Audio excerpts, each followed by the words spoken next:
Well, it's your field of expertise, not mine, but it seemed fairly predictable to me. If you are currently exporting unpurified bivalve mollusks, they can be purified in plants within the single market and therefore be, if it's come from within the single market, you can do the purifying at the other end. If it's coming from out of the single market, you have to do the purifying at this end. That's written down. Has been for years. Yeah. We helped write it. That is those are the ruls. I'm a radio presenter, Barry, and I can understand it. You are a radio presenter, I believe. And you are the chief executive of the National Federation of Fishermen's Organisations, I believe. So why am I explaining this to you on the radio?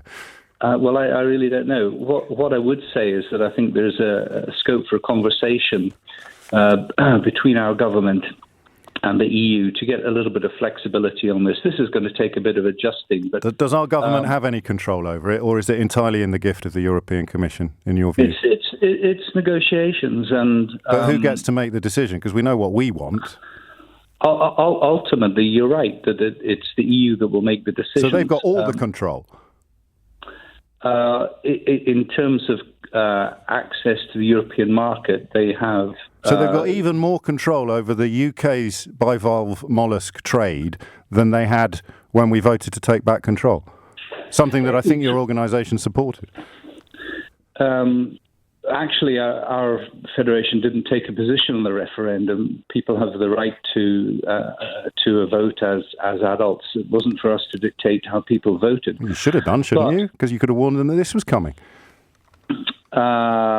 Well, there's another side to the equation, which is the fishing rights side of it. But if you want to take it in the round, I think that there was a huge opportunity for the UK to reset its relationship with the EU on fishing rights.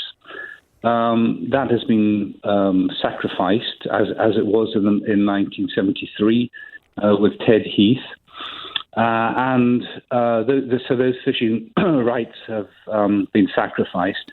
And we've got a bad arrangement on trade. So you can draw your own conclusions about what the fishing industry is thinking. Well, I don't need to. I can ask you while you're here. Just two questions, and I do feel for you. I have a catchphrase: contempt for the conmen, compassion for the conned. I think your members fit squarely in the second category, not the first. And I mean, it would be a bit pedantic to point out that you were publishing in July of 2016 statements like Brexit will provide an opportunity to address historic injustices in quota distribution and to control how many non-UK vessels fish in our waters. So, I mean, broadly in favour, but technically not endorsing it. Are your members worse off than they were before Brexit? And do you feel personally conned by this government? I think the answer to the first is that we are worse off, certainly at the moment, because the trading relationship hasn't settled down. There is and if it is, sorry to badger you, but if it is, to use your words, to settle down, that is something over which the European Commission has complete and utter control. I don't know if I would use such extreme language, but... All right, well, just control then. Let's use the language of Brexit. That is something over which the European Commission enjoys control, not us. Yeah, in the same way as the UK would have control over imports into the UK market. I think that... and do you feel conned on a personal level?